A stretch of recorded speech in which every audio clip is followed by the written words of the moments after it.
Bismillahirrahmanirrahim. Alhamdulillahirabbil alamin wassalatu wassalamu ala asyrafil mursalin sayyidina wa maulana Muhammadin Allahumma shalli wa sallim wa barik alaihi wa ala alihi wa ashabihi ajma'in.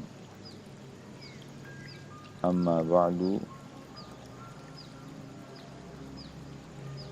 Qala Allah ta'ala fil Qur'anil Karim wa huwa asdaqul qailin. Bismillahirrahmanirrahim. Wa idza sa'alaka 'ibadi 'anni fa inni qarib ujibu da'wata da'i idza da'an falyastajibu li wal yu'minu bi la'allahum yarshudun. Alhamdulillah wa syukru ala ni'amillah. Allah masih menakdirkan kita untuk bisa duduk bersama. Ini satu anugerah baik untuk anak pribadi, juga untuk ente-ente sekalian. Kita masih bisa duduk, bisa sholat tarawih berjamaah, tadarus bareng, ya, bisa sholat sunnah bareng, sholat subuh berjamaah, tadarus lagi dilanjutkan sekarang, ya, kita daras. Ini satu kemuliaan, satu kebahagiaan maknawi yang sesungguhnya ini adalah kebahagiaan dan kemuliaan yang insya Allah abadi, ya, insya Allah. Nah, tadi dikatakan katanya sholatul fajri khairun minad dunya wa ma fiha, bahwa sholat sunnah fajar sebelum subuh, qobliyah subuh, itu khairun minad dunya wa ma fiha, lebih baik daripada dunia dan isinya, ya, lebih baik dunia dan daripada dunia dan isinya. Coba 2 rakaat saja sebelum subuh tadi yang kita lakukan itu lebih baik daripada dunia dan isinya. Kita mati-matian ngejar dunia, nyari duit, nyari ini, nyari itu, nyari ini, nyari itu, nyari, wah, sampai all out, kaki dibikin kepala, kepala dibikin kaki. Pengen apa itu? Pengen cari uang. Pengen apa itu? Pengen untuk makanan, minuman, dan sebagainya. Semua itu bentuknya dunia. Tapi betapapun itu kita anggap berharga, ada yang lebih berharga lagi. Apa? Sholat sunat 2 rakaat sebelum subuh. Karena apa? Rasul yang bilang nih, bukan anak. Ya, sholatul fajri khairun minad dunya wa ma fiha. Ya, sholat sunnah fajar itu lebih baik daripada dunia dan isinya. Rasul mustahil bohong. Karena Rasul punya sifat berapa? 4. Ya, sifat yang wajib di Rasul: siddiq, amanah, fatanah, tabligh. Salah satu di antara siddiq. Apa yang Rasul ucapkan itu mustahil bohong. Ya, karena Rasul punya sifat yang wajib, yaitu siddiq. Kalau Rasul nggak siddiq, kidhib, artinya memberikan berita bohong, hoax, ya, itu bukan Rasul. Ya, Rasul pasti mempunyai sifat siddiq, artinya benar. Apa yang Rasul informasikan itu benar keadaannya, wajib. Ya. Nah, sampai kita pada hari yang keberapa ini kita udah puasa ini? 12. Hari yang ke-12. Ya. Ntar malam kita tarawih 12. Berarti sudah masuk ke sesi apa itu? Maghfirah. 10, ya, pertama, 10 hari pertama rahmat. Kemudian 10 hari kedua. Nah, kemudian nanti 10 hari terakhir, ya, idkun minan nar. Ya, makanya Rasulullah SAW nih gaya puasanya nggak seperti kita. Itu benar-benar kalau bulan Ramadan all out ibadahnya, gitu, all out. Terlebih-lebih 10 hari terakhir pada bulan Ramadan, benar-benar menyingsingkan baju, ya, menyingsingkan baju artinya bersungguh-sungguh di bulan Ramadan untuk melakukan ibadah. Gitu. Nah, di sini katanya dikatakan wa fi lailati saniyata asyrata ya. Wa fil lailati saniyati asyrati jaa yaumal qiyamati wajhuhu kal qamar lailatal badri. Gitu. Yang ke-12 kan? Gitu. Nanti katanya bagi orang-orang yang melakukan sholat tarawih pada malam ke-12, jaa yaumal qiyamati, dia akan datang nanti di hari kiamat, wajhuhu kal qamar, wajahnya seperti rembulan ya. Wajahnya seperti rembulan lailatal badri, pada bulan purnama, seperti cahaya rembulan tanggal 14 yang kita kenal dengan bulan purnama. Gitu. Sangat mudah dikenali, bercahaya, bisa memberikan penerangan kepada yang lain yang sedang kegelapan. Itulah apa namanya? Bulan purnama. Sekarang ntar 12 kan? Tadi 12. Berarti nanti 13. Oh, sekarang 13 ya. Nanti katanya wa fil lailati salisati asyrati jaa yaumal qiyamati aminan min kulli su. Artinya nanti ketika yaumil qiyamah dia akan terbebas dari keburukan. Ya, baik keburukan di mahsyar, baik keburukan di mizan, sehingga akhirnya nanti masuk kepada surganya Allah Subhanahu wa taala. Bahkan Allah menyiapkan khusus bagi shaimin, orang yang berpuasa itu khusus punya pintu masuk ke dalam surga, pintu eksekutif. Namanya pintu Ar-Rayyan, Babur Rayyan. Ya, Babu Ar-Rayyan. Jadi itu tidak dilewati oleh orang-orang yang lain kecuali orang-orang yang rajin puasa, bil khusus pada bulan Ramadan. Makanya kita nih alhamdulillah, masya Allah ya, menggunakan waktu betul-betul pada bulan Ramadan ini, tadarusan, dares ya, kemudian berjamaah, ngaji, sorogan dan lain sebagainya. Alhamdulillah. Kalau kita dapat rezeki, dapat duit, dapat uang, dapat pakaian, dapat sembako, rasanya seneng banget. Padahal itu cuma sementara. Kegembiraannya, kenikmatannya cuma sementara. Coba kalau yang ini, insya Allah ini abadi. Makanya harus lebih bersyukur.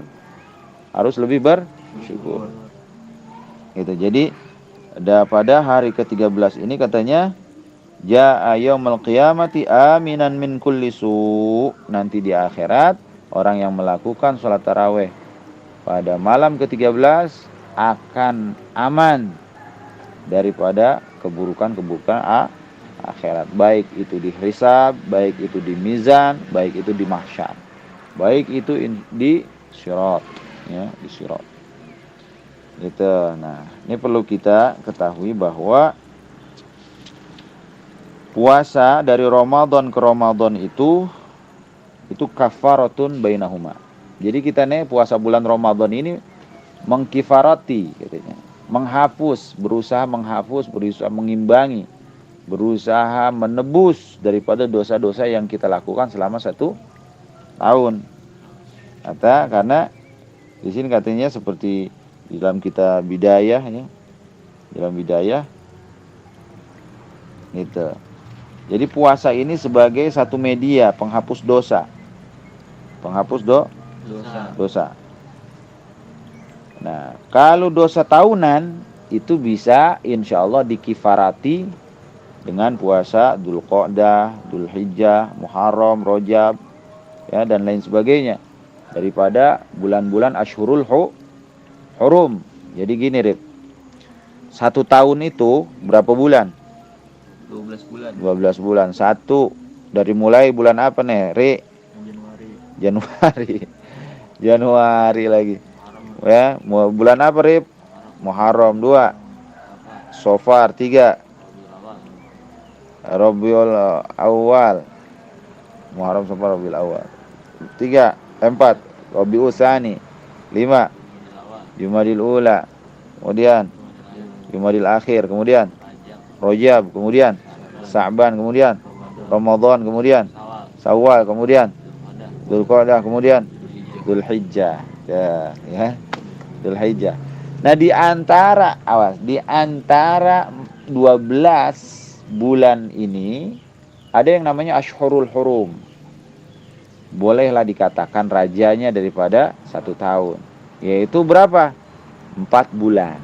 Ashhurul Hurum ini 4 bulan. Bulan apa itu? Bulan apa aja itu? Yang 3 berturut-turut, yang 1 terpencil. 1 berturut-turut, yaitu dari mulai Dzulqa'dah, Dzulhijjah, Muharram. Nah, kita nih sangat dianjurkan berpuasa di pada bulan Ashhurul Hurum ini. Kalau misalnya nggak bisa selama sebulan penuh daripada bulan-bulan ini, ya minimal itu satu hari pada awalnya.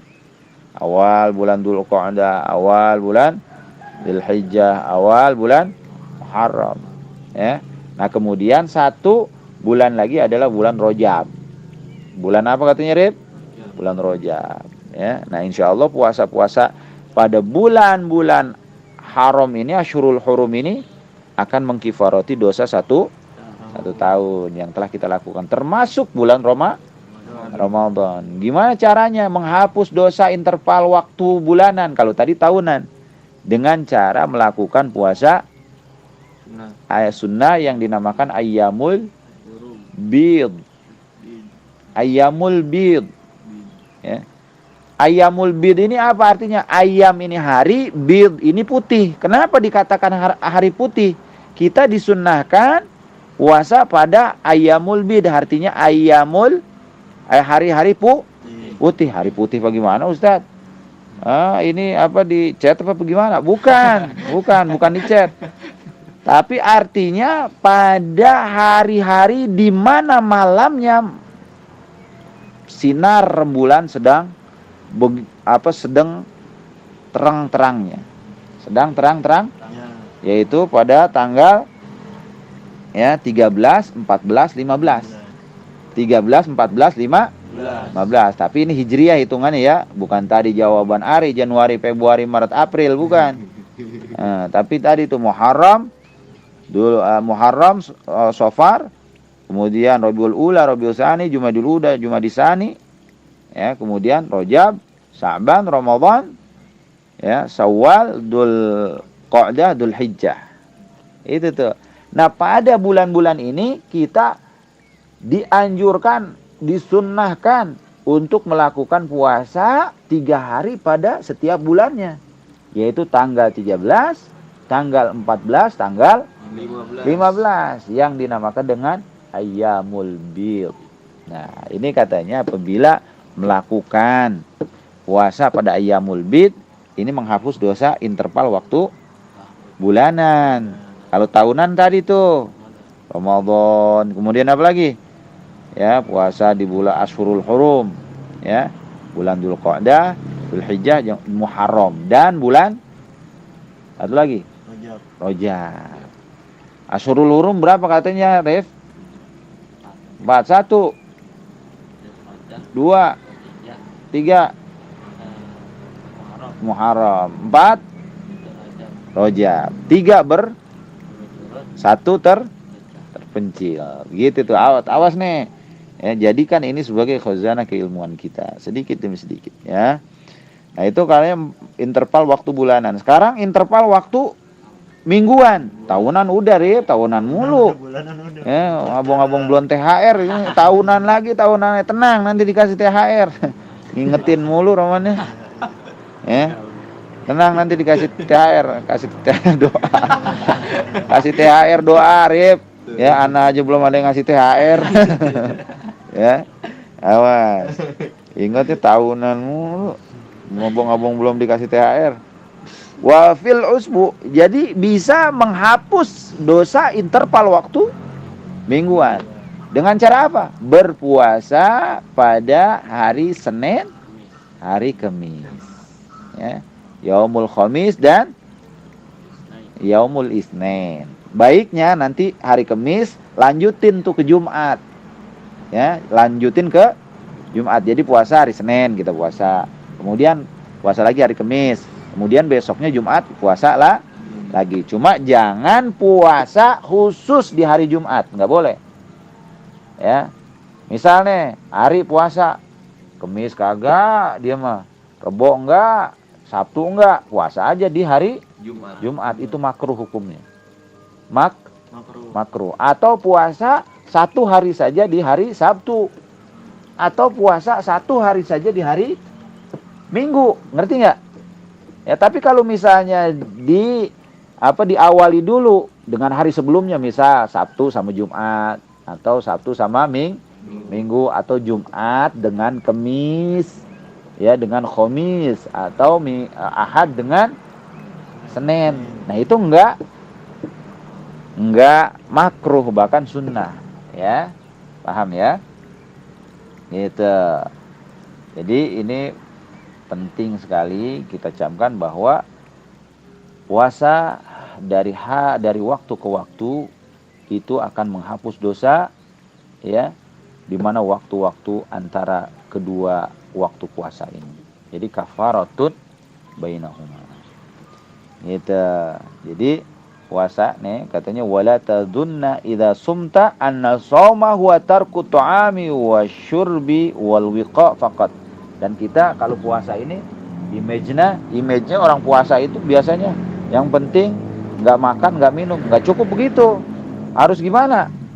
Harus menjaga semuanya. Makanya kemarin puasa itu ada zahirnya, ada batinnya, ada bentuknya, ada ruhnya. Paham? Alhamdulillah ya. Bentuknya apa? Bentuknya itu menahan hal-hal yang membatalkan puasa. Ya, bentuknya itu tuh. Dari semenjak terbitnya sampai terbenamnya matahari, itu yang dinamakan jasadnya puasa. Bentuknya puasa itu begitu. Ya. Ruhnya gimana? Ruhnya adalah meninggalkan segala hal-hal yang diharamkan oleh Allah dan sifatnya meninggalkan hal-hal yang dosa dan melakukan ibadah-ibadah baik yang wajib maupun yang sunnah. Makanya di Ramadan ini kita banyakin Al-Quran, baca Al-Quran, karena Ramadan adalah syahrul Quran. Ya, kenapa dinamakan syahrul Quran? Karena Al-Quran diturunkan pada bulan Ramadan, pada malam Lailatul Qadar. Ya, jadi malam Lailatul Qadar itu turun Al-Quran. Turunnya bagaimana? Turunnya satu Al-Quran turun. Dari mana? Dari Lauhil Mahfud ke Baitul Izzah. Ya, secara keseluruhan. Dari Lauhil Mahfud ke Baitul Izzah yang ada di langit. Nah, kemudian nanti dari Baitul Izzah, ini kan banyak nih ayatnya, baru turun secara existing, ya, sesuai dengan kejadian, ya, dan perkara-perkara yang terjadi pada zaman Rasulullah SAW, ya, dalam rentan waktu 22 tahun, 2 bulan, 22 hari atau 23 hari kurang lebih. 23 tahun kurang lebih. Begitu maksudnya, ya. Jadi turunnya Al-Qur'an itu pada malam Lailatul Qadar dari Lauhil Mahfud itu secara keseluruhan. Kemana? Ke Baitul Izzah. Baitul Izzah. Nah, dari Baitul Izzah baru turun ke Nabi kita Muhammad SAW melalui malaikat Jibril itu sedikit-sedikit sesuai dengan kejadian perkara yang terjadi pada saat itu. Begitu maksudnya, ya. Gitu. Kenapa? Karena kalau orang cuman ya nahan lapar, nahan dahaga, ya nggak dapat apa-apa. Artinya cuma dapat lapar saja dan dahaga. Kam min shaimin laisa lahu illal ju'u wal 'atshu. Kam min shaimin. Banyak sekali di antara orang-orang yang puasa nggak dapat apa-apa, cuman dapat illal ju'u wal 'atshu. Lapar dan haus saja. Itu lapar dan haus saja. Ya. Itu. Makanya harus katanya antahfadul aina anin nadhar ilal makarih. Ya, kita jaga mata dari pandangan ya haram kita lihat. Lisan kita jaga dari berbicara sesuatu yang haram dan juga sesuatu yang tidak bermanfaat. Kemudian kuping kita jaga dari hal-hal yang diharamkan oleh Allah Subhanahu wa taala. Itu. Kita jauhi pembatalan-pembatalan puasa secara maknawi. Berapa pembatalan puasa secara maknawi? Nggak batal puasanya, tapi membatalkan pahala puasa. Nggak dapat apa-apa. Ada berapa kemarin Anda bilang? Ada 5. 1. Al-kadhibu. Apa itu al-kadhibu? Bohong. Kemudian wan namimah. Namimah ini apa? Provokasi. Yang ngadu-ngaduin orang, manas-manasin orang, sini manasin, sono ngomporin. Akhirnya orang jadi timbul perselisihan. Nah, ini sama. Kata-kata itu bisa menghilangkan pahala puasa. Kemudian ghibah. Apa ghibah? Ngomongin orang. Meskipun benar apa yang dikatakannya, tapi kalau diomongin itu udah jadi ghibah. Makanya kalau ngomongin orang, awas nih. Ngomongin orang benar saja itu jadi ghibah. Apalagi kalau nggak benar jadi fitnah. Paham? Ya. Kemudian misal nih, Arif ngomongin siapa? Ngomongin Ari misalnya. Si Ari mau orang deh. Dia mau ngeselin banget orangnya misalnya. Begini. Iya, kemarin nginjem duit ke gua 30.000 kagak dibayar ya, kalau dibilang-bilangin ke orang, ngomongin dia tuh. Bener emang punya utang 30.000. Nah, ini namanya ghibah. Nggak boleh begitu. Ya. Arif nginjem baju sama gua udah 2 tahun kagak dibalik-balikin, sampai udah kucel. Nah, itu diomong-omong terus. Ya. Nah, itu namanya padahal benar. Itu namanya ghibah. Apalagi kalau nggak benar. Namanya fitnah. Gitu. Lebih bahaya lagi. Jadi ngomongin orang resikonya 2. 1 ghibah, ya, 2 fitnah. Ghibah dosa, fitnah lebih dosa lagi. Gitu, ya. 1 katanya kemarin harus kita hindari daripada berbohong meskipun ke anak kecil. 2, mengadu domba, provokasi, an-namimah. 3, al-ghibah, ngomongin orang. 4, istri apa ya? Oh, istri apa itu? Istri orang. Istri orang. Apa? Yaminul ghumus, sumpah palsu. Yang keempat. Yang kelima apa nih? An-nadhru bisyahwa. Ya, an-nadhru bisyahwa ini apa? Melihat sesuatu dengan syahwat. Melihat sesuatu yang diharamkan, melihat aurat orang. Ya. Itu ngelihat, widih, di mio nih. Widih. Ini enak juga dilihatnya. Diliatin aja sama Ari lagi naik mio perempuan. Bisa. Wah, cakep ini cuci mata bagaimana? Colok nanti matanya tuh. Ya. Gitu. Jadi melihat sesuatu yang diharamkan atau melihat sesuatu yang dihalalkan tapi dengan syahwat. Ini harus dijaga ya, harus dijaga. Gitu. Nah, insyaallah ya, kalau kita udah bisa jaga itu ya sedikit demi sedikit, jadi kualitas puasa kita akan meningkat ya, meningkat. Wallahu a'lam bishawab. Ada pertanyaan?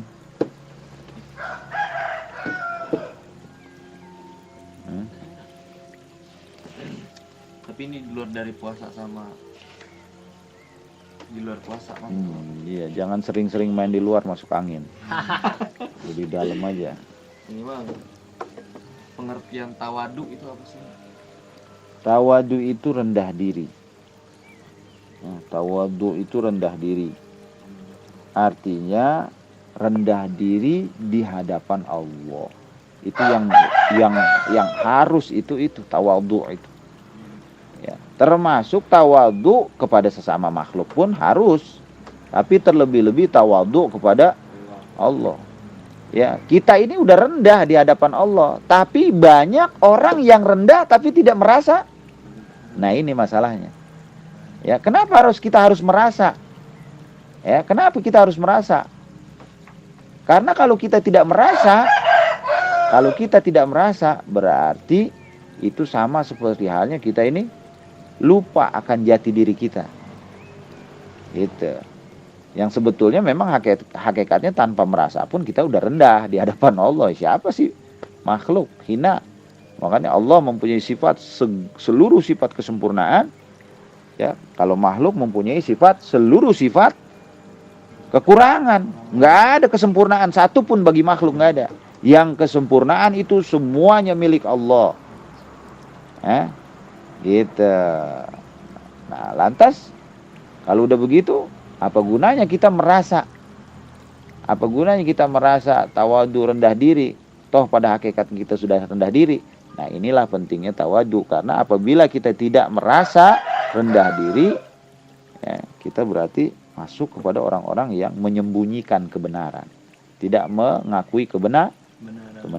Begitu. Karena kebenaran sebetulnya kita ini rendah, kita ini hina. Makanya harus tawadu. Nah, begitu pula kepada sesama manusia. Tapi dalam arti tawadu dalam hal yang baik, bukan tawadu dalam hal yang buruk. Kayak seperti apa nih? Disuruh adzan Arif misalnya. Rip adzan Rip. Duh, gue mau nggak bisa. Ya, itu bukan tawadu, bukan. Ya, justru kalau misalnya kita emang ya bukan merasa bisa, tapi artinya ya habis siapa lagi yang mau adzan? Udah maju. Langsung. Gitu, ya. Karena kalau mau dilebar lagi tawadu itu tidak semua artinya harus ya rendah diri, merendahkan diri kita serendah-rendahnya, enggak. Gitu. Ada kalanya kita tawadu itu ya yang penting tawadu ini hati. Meskipun kita rerengkuhan begini, tapi hatinya takabur, nggak jadi tawadu. Tawadu itu sebetulnya di dalam hati, merasa bahwa diri kita ini lebih buruk daripada orang lain, itu tawadu. Ya, itu dan itu adanya di hati, bukan di badan. Ya, meskipun orang misal ungkluk-ungklukan, bongkok-bongkokan, kalau lewat di depan orang, tapi hatinya merasa lebih baik daripada orang lain, itu takabur. Ya. Tapi meskipun misal orang ya biasa-biasa aja, tapi di dalam hatinya terus ya terdapat rasa bahwa iya gue mah ya orang paling banyak dosa, orang yang paling bodoh, orang ya yang lain lebih baik daripada saya. Ini orang tawadu. Ya, selamanya memposisikan dirinya lebih rendah daripada orang lain. Ini tawadu. Gitu.